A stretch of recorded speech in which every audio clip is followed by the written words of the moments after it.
Olá, irmãs, olá, irmãos. Mais uma vez aqui estamos para mais um momento de reflexão através da exposição doutrinária da Casa Espírita Fraternidade. Em observância às diretrizes sanitárias, que ainda são muito importantes, tendo em vista a nossa saúde e a preservação física de nós e de todos aqueles que nos rodeiam, nós ainda estamos nesse sistema online. Todos esses trabalhos podem ser assistidos pelos irmãos através das redes sociais de nossa casa. Agradecemos de antemão a todos pelo prestígio, pela reflexão, pelos comentários e pedimos que neste momento, antes de iniciarmos a nossa exposição de hoje, possamos nos unir em prece, em uma breve irradiação por todos quantos precisem.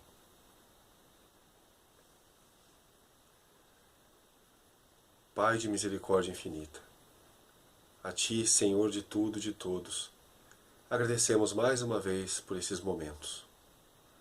Momentos que passaremos juntos, embora distantes fisicamente, mas unidos por essa doutrina de luz, pelas reflexões e pelo amparo que ela acaba trazendo a cada um de nós com seus ensinamentos.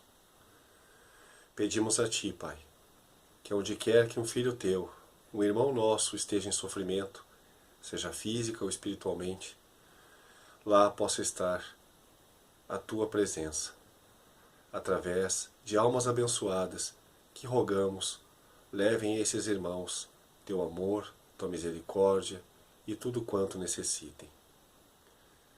Pedimos, Pai,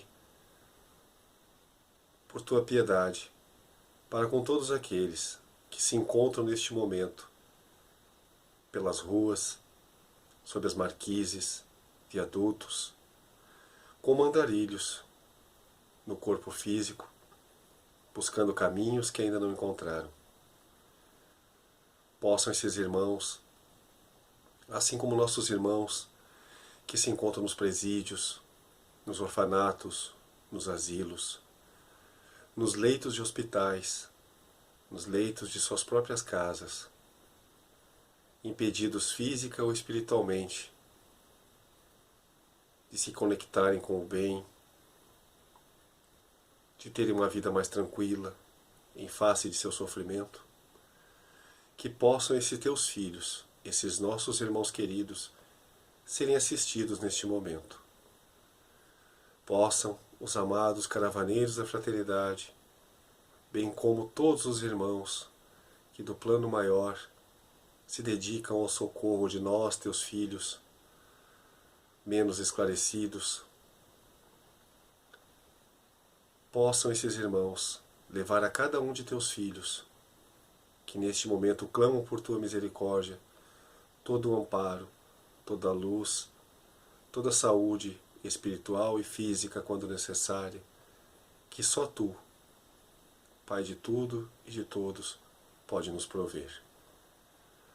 Que possamos, todos nós, que tenhamos lá nossas dores, sofrimentos, mazelas, estarmos receptivos a Ti, Pai de misericórdia, ao auxílio que envias a nós, através desses bons amigos espirituais que não se cansam de nos proteger e de nos cuidar. E que possamos, cada vez mais também, reproduzir esse bem que recebemos a todos quantos precisem e que tenhamos condições de auxiliar. Mais uma vez, Pai, obrigado pela oportunidade de hoje. Obrigado pela vida física. Obrigado pela vida espiritual, a que não se acabará nunca. Obrigado por tudo, Pai. Continue a nos auxiliar, a nos amparar, a nos mostrar o caminho. Que assim seja. Queridos irmãos, que todos sejam muito bem-vindos ao estudo de hoje. Que essa espiritualidade amiga possa nos amparar, nos fortalecer, ampliar a nossa capacidade de entendimento, para que cada um de nós consiga levar para dentro da sua vida algo que o possa auxiliar no seu dia a dia. O tema de hoje, irmãos, é uma questão básica para nós sermos felizes, tanto na vida física como na vida espiritual. Vamos nos perguntar uma coisa: o que você faria se de repente, por uma circunstância qualquer, tivesse nas suas mãos a possibilidade a respeito do destino de uma pessoa que muito te prejudicou? O que você faria? Alguém que estendeu o manto da calúnia e destruiu o bom nome seu perante os amigos, perante a família. Alguém que tirou com métodos desonestos a sua empresa, que é o fruto do trabalho da sua vida.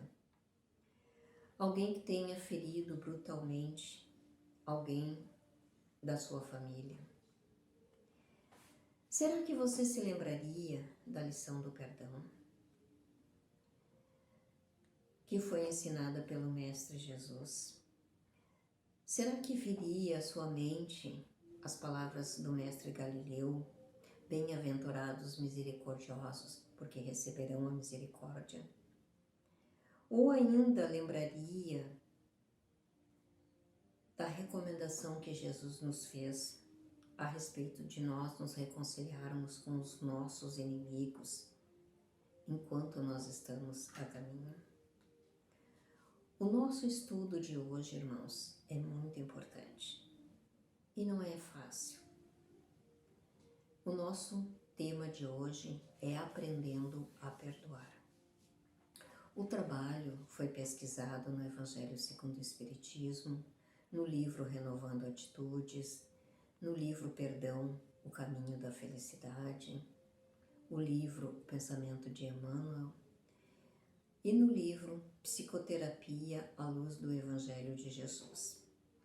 Vamos iniciar o nosso trabalho com uma história chamada A Lenda do Perdão. Conta-se que um escravo tornou-se de grande valor para o seu senhor por causa da sua honradez e do seu comportamento. Dessa forma, o seu senhor o elevou à condição de bastante importância na qualidade de administrador de suas fazendas. Numa determinada ocasião, o senhor desejou comprar mais 20 escravos e mandou que o novo administrador os escolhesse. Disse, contudo, que queria os mais fortes e os que trabalhassem melhor. O escravo foi ao mercado e começou a sua busca. Em certo momento, ele fixou a vista num velho e decrépito escravo. Apontando-o para o seu senhor, disse-lhe que aquele deveria ser um dos escolhidos. O fazendeiro ficou surpreendido com a escolha e naturalmente não queria concordar. O negociante de escravos acabou por dizer que se o fazendeiro comprasse 20 homens, ele daria o velho de graça. Feito a compra, os escravos foram levados para a fazenda do seu novo senhor. O escravo administrador passou a tratar o velho com muito cuidado e atenção, muito mais do que a qualquer um dos outros. Levou-o para sua casa, dava-lhe da sua comida, quando tinha frio, levava-o ao sol, quando ele tinha calor, colocava-o debaixo das árvores, à sombra. Admirado das atenções que o seu antigo escravo dispensava a outro escravo, o seu senhor lhe perguntou por que ele fazia aquilo. Com certeza deveria ter algum motivo especial. É seu parente, seu pai? A resposta foi negativa. Então é o seu irmão mais velho? Também não, respondeu o escravo. Então é seu tio ou outro parente? Não tenho parentesco algum com ele, nem mesmo meu amigo ele é.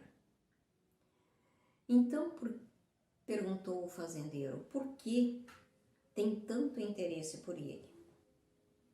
Senhor, ele é meu inimigo.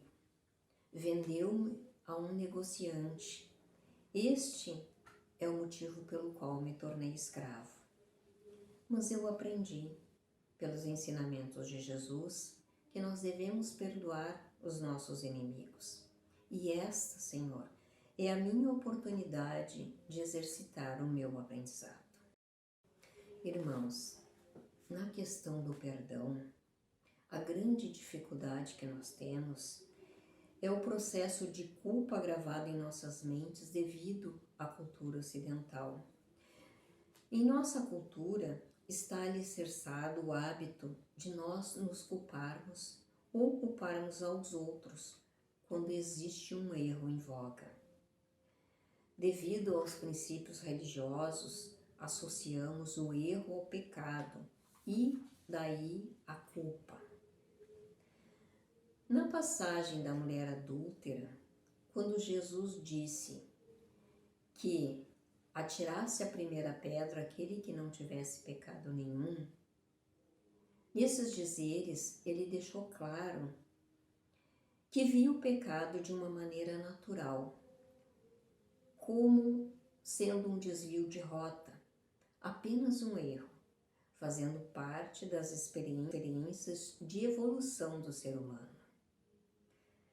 As palavras do Cristo foram distorcidas e durante séculos esse pensamento deturpado tem imperado, até hoje, na cultura ocidental, no inconsciente coletivo de todos os povos ocidentais, fazendo com que a culpa esteja impregnada em nós mesmos. Então, irmãos, qual é a postura correta que devemos ter diante de nossos erros? Reconcilia-te depressa com o teu adversário enquanto está no caminho com ele. E qual é o nosso adversário? Essa é uma pergunta muito e muito importante. O nosso adversário, irmãos, ele é interno. São as paixões que nos desorientam o ser e que prendem a nossa consciência nos conflitos, gerando tormentos, a que se entregam todos aqueles que se deixam vencer pela culpa, disfarçada muitas vezes em uma fobia, o medo, em uma angústia, em ansiedades, em insegurança, ou em transtorno neurótico de outro porte qualquer. Em verdade, te digo que de maneira nenhuma sairás daqui enquanto não pagares o último ceitil. Nós conhecemos esta passagem, esta referência, irmãos, ela tem um caráter terapêutico, ensinando que se faz necessária a paz íntima, a reconciliação nossa com o adversário, que são os referidos hábitos errados, perturbadores. Nós precisamos transformar essas questões em agentes de progresso e renovação para que a gente possa atingir o equilíbrio, o bem-estar, a saúde, a felicidade dos céus na terra transitória onde habitamos. Agindo desta forma, o homem se sentirá bem, terá felicidade terrena, terá o prelúdio da vida espiritual futura a que está destinado. Então, se nós resolvermos problemas que estão se apresentando agora, na próxima existência eles não farão parte da nossa vida mais. Então, o trabalho, ele tem que ser realizado. Se nós não fizermos agora, só estamos adiando, perdendo tempo.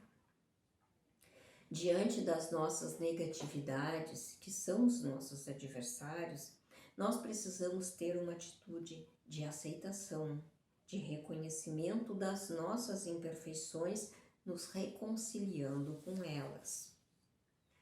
Quando nós nos julgamos, nos condenamos e nos punimos pelas negatividades que possuímos, nós nos colocamos na prisão. Quando estamos presos ao nosso próprio ego, não conseguimos reparar nossas faltas. Enquanto nós ficamos nessa postura punitiva, impediremos a nossa paz íntima, que é necessária para a nossa autotransformação. Somente, irmãos, nos reconciliando com nós mesmos, teremos a liberdade para resgatarmos ceitil por ceitil. Jesus nos fala das condições para que nós nos libertemos dos nossos erros. Primeiro, o amor. O exercício do amor é a primeira condição para nós nos libertarmos dos erros cometidos, quando nos identificamos com o desamor. A outra condição, irmãos, é a fé, ou seja, a confiança em nós mesmos, na nossa capacidade de autorrenovação pelo amor. Quando nós sintonizamos com essas verdades, nos oportunizamos o auto-perdão, que é nos darmos as condições de nós buscarmos o amor essencial em nós mesmos para nos aproximarmos cada vez mais de Deus. Perdoar, irmãos, não é concordar com os erros alheios.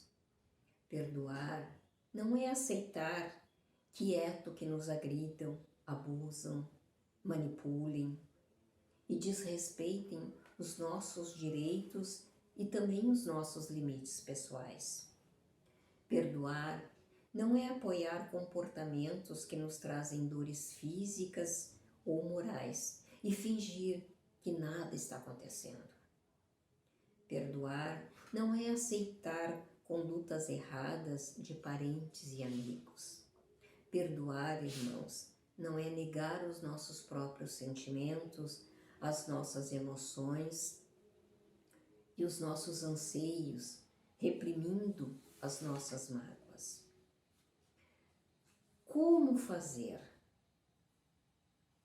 Manter, irmãos, a nossa mente distante da pessoa, problema ou das discussões.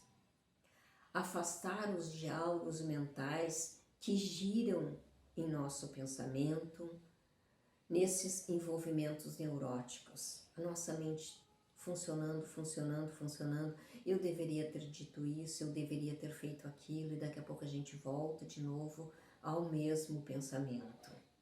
Isto é esses diálogos mentais que a gente faz e nem percebe o que está acontecendo. Ao nós nos desprendermos mentalmente, aí vamos usar de um modo construtivo o poder do nosso pensamento. Muitas vezes nós criamos coisas, irmãos, que não existem realmente e ficamos mais sensíveis. E isso nos desequilibra, causando uma sobrecarga na nossa energia mental. E um cansaço toma conta do nosso. A exaustão é profunda. Muitas vezes a gente observa depois de uma briga como a gente fica cansado, exausto. A mente, ela fica cheia de ideias desconexas, dificultando o perdão. Só nos desligando do problema ocorrido é que nós vamos sintonizar com as faixas no processo chamado, irmãos, de renovação mental. Nos vinculando à prece, que é muito importante para todos nós, a prece para a harmonização da nossa mente, restaurando os sentimentos de paz e serenidade, para mais facilmente nós encontrarmos a harmonização interior, que é o que nós necessitamos. Nós criamos os quadros mentais, bons ou maus. Quanto mais nós queremos esquecer, mais nós lembramos.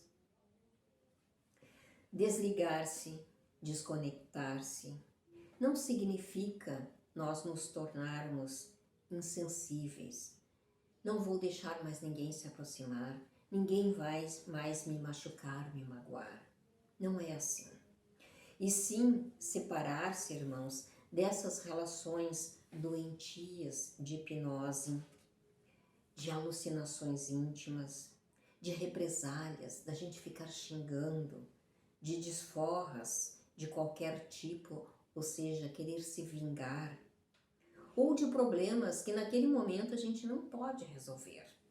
Então nós precisamos desligar-nos para podermos encontrar a serenidade dentro de nós. Senão, a coisa não sai boa. Ao nos afastarmos dos conflitos, nós temos grandes chances de ver outras formas de nós resolvermos as dificuldades, tendo uma visão melhor para procurar nos compreender e compreender o outro. Todos nós, irmãos, temos condições de resolver os nossos dramas. Ao nos afastarmos da situação, temos tempo para refletir melhor e a outra pessoa também.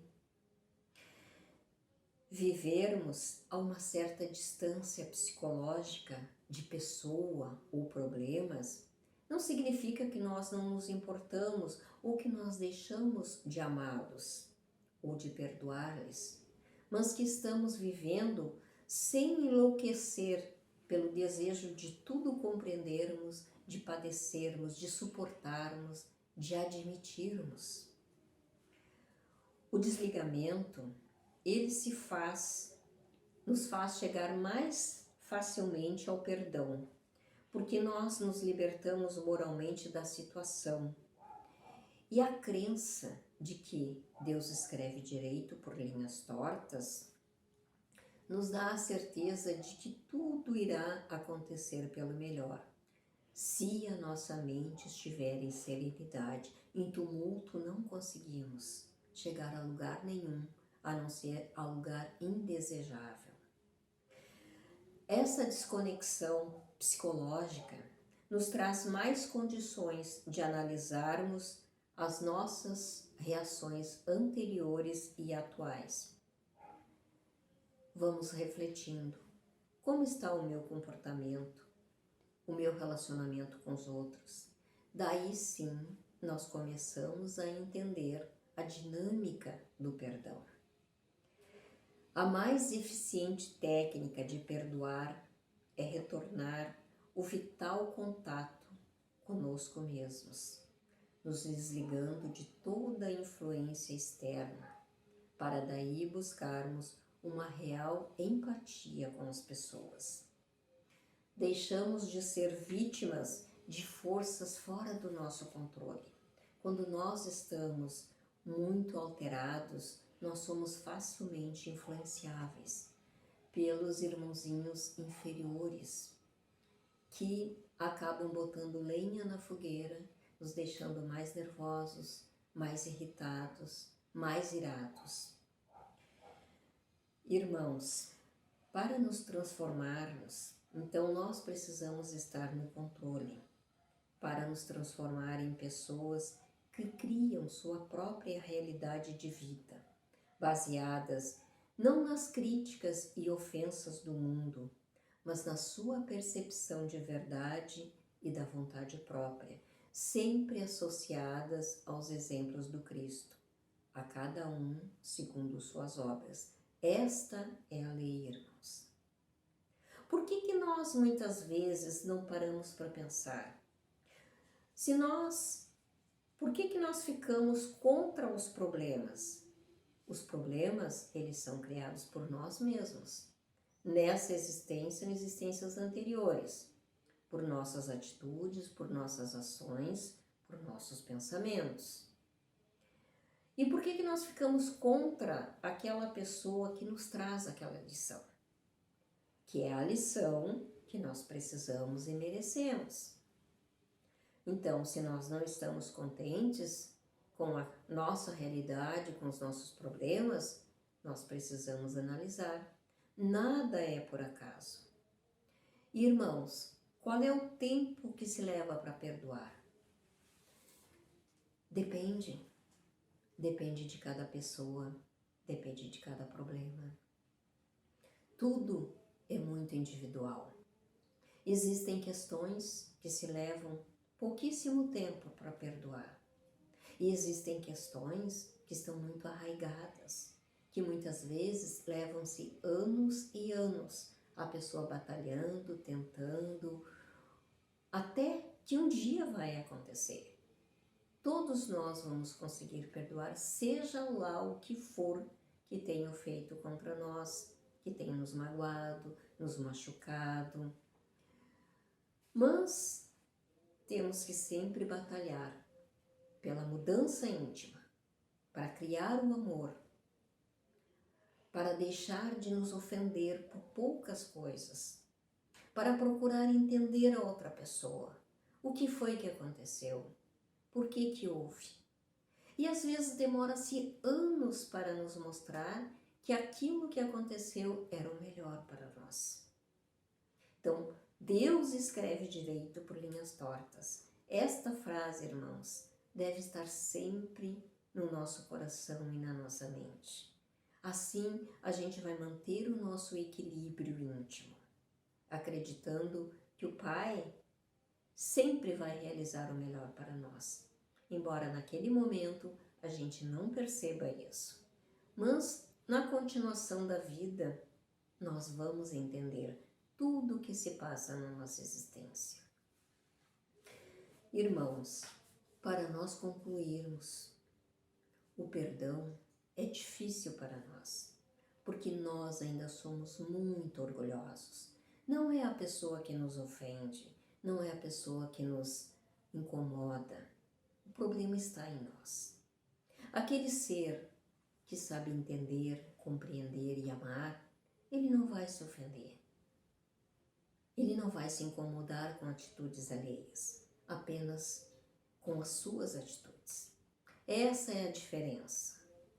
Mas nós vamos aprendendo, dia após dia, ação sobre ação, experiência atrás de experiência, evolução atrás de evolução.